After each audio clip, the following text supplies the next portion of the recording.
Company का उद्देश्य केवल प्रॉफिट कमाना नहीं है, बल्कि सोसाइटी का बेनिफिट कराना भी है।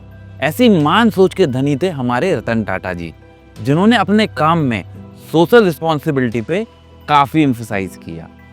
किसी भी कंपनी के लिए उसका कल्चर ही उसका बैकबोन होता है कि एम्प्लॉयज़ कैसे व्यवहार करते हैं, वो कैसे काम करते हैं और कंपनी का डिसीजन मेकिंग का प्रोसेस कितना अच्छा है।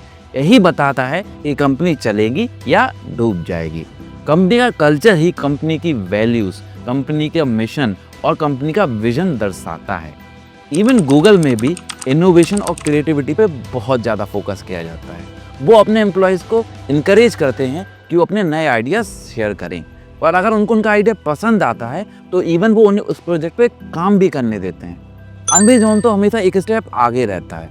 उनके लिए तो कस्टमर भगवान है। वो कस्टमर को ही सबसे बड़ी प्रायोरिटी समझते हैं। कैसे अपने कस्टमर को बेस्ट से बेस्ट सर्विसेज दें, वो सिर्फ इस पे फोकस करते हैं। अगर आपका कभी कोई अमेज़न का ऑर्डर कैंसिल हो जाए, कोई भी इशू है, आप देखिए उनसे अच्छी सर्विसेज दुनिया में कोई नहीं दे सकता। और उनके साथ एक और भी बहुत अच्छा पॉइंट है कि वो अपने एम्प्लॉयज़ को डिसीजन मेकिंग करने देते हैं। दोस्तों, अब मुझे बताने की ज़रूरत नहीं कि ये तीनों ही ऑर्गेनाइजेशन, चाहे वो टाटा हो, चाहे वो गूगल हो, चाहे अमेज़न, कितने बड़े हैं। कंपनीज में सर्टेन कल्चर बिल्ड करने के लिए कुछ प्रिंसिपल्स बनानी होती हैं, जो ओनर से लेके एम्प्लॉय तक हर किसी को फॉलो करना होता है। तो जब रतन टाटा जी 1991 में टाटा सन्स के चेयरमैन बने, तो उन्होंने देखा कि सारी कंपनियां अपने अपने हिसाब से काम कर रही हैं। तो उनको पता था अगर इतनी सारी कंपनियों को एक साथ लाना है तो कहीं ना कहीं कंपनी के कल्चर और वैल्यू को सेम करना पड़ेगा। तो उन्होंने कंपनी चलाने के लिए 5 प्रिंसिपल्स दी, जो हर किसी को फॉलो करनी पड़ेंगी।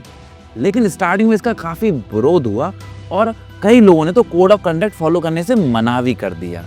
लेकिन इन दी एंड सबको रतन टाटा जी की बात माननी पड़ी। दोस्तों, ये 5 प्रिंसिपल आपको भी सीखने चाहिए। आप लाइफ के किसी भी फेज़ में हो, चाहे आप स्टूडेंट हो, चाहे आप वर्किंग प्रोफेशनल हो, चाहे आपका बिजनेस हो, चाहे आपकी खुद की कंपनी हो। मेरा मानना है कि 5 प्रिंसिपल आपको अपने जीवन में और अपनी ऑर्गेनाइजेशन में दोनों में उतारने चाहिए।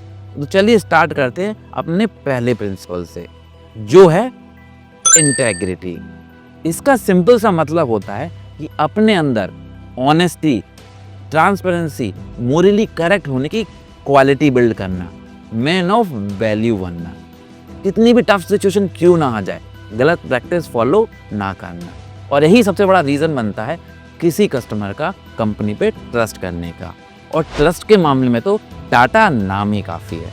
1990 की बात है, टाटा फाइनेंस की एक कंपनी थी जिसके एमडी थे दिलीप जी। उन्होंने टाटा के साथ फ्रॉड कर दिया और लोगों के पैसे के साथ उन्होंने ट्रेडिंग की और 500 करोड़ का लॉस कर लिया। जब रतन टाटा जी को पता पड़ा कि लोगों के लगभग 700 करोड़ रुपए फंस गए हैं, तो वो आगे आए और उन्होंने अपने पैसों से सारे लोगों के पैसे चुका दिए, क्योंकि उनके लिए इंटीग्रिटी सबसे इम्पॉर्टेंट है। उन्होंने अपने पैसों की कदर नहीं की और अपने भंडार खोल दिए, लेकिन लोगों का पैसा लॉस नहीं होने दिया।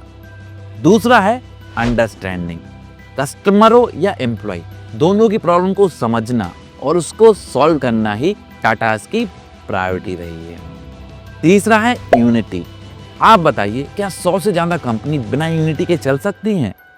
जहाँ छोटे छोटे परिवारों में भाई भाई में लड़ाई हो जाती है, वहाँ लाखों लोगों के परिवार में बिना यूनिटी के चल पाना पॉसिबल ही नहीं है। चौथा है and one of the most important, responsibility. Tata का हमेशा मानना है कि आपको जो काम असाइन किया गया है उसकी आपको पूरी रिस्पॉन्सिबिलिटी लेनी पड़ेगी। सक्सेस हो या फेलियर डजंट मैटर, लेकिन आपको पूरी रिस्पॉन्सिबिलिटी लेनी पड़ेगी। और रतन टाटा जी ने भी इस बात का प्रूव किया जब टाटा नैनो की फेलियर की पूरी रिस्पॉन्सिबिलिटी उन्होंने ले ली। पांचवा and again one of the most important, excellence. Mediocre mindset will give mediocre output. अगर आप क्वालिटी से कॉम्प्रोमाइज़ करेंगे तो आउटपुट क्या होगा? Substandard product. तो अगर एक्सेलेंट प्रोडक्ट बनाना है तो आपको क्वालिटी से कॉम्प्रोमाइज़ नहीं करना है। यही एक स्किल नॉर्मल प्रोडक्ट को ब्रांडेड प्रोडक्ट बना देती है। और हाँ, इसके अलावा भी एक बहुत इंपॉर्टेंट चीज़ थी, इक्वालिटी। उनके हिसाब से कोई भी छोटा और बड़ा नहीं होता, वो हर किसी को इक्वली ट्रीट करते थे। और इसका भी प्रूव उन्होंने कई बार प्रेस कॉन्फ्रेंसेस और इंटरव्यूज़ में दिया। जब भी उनको अपने एम्प्लॉयज़ को रिफ़र करना तो कभी एम्प्लॉयज़ नहीं बोलते थे, वो बोलते थे मेरे कलीग। ऐसी महान शख्सियत को मेरा नमन।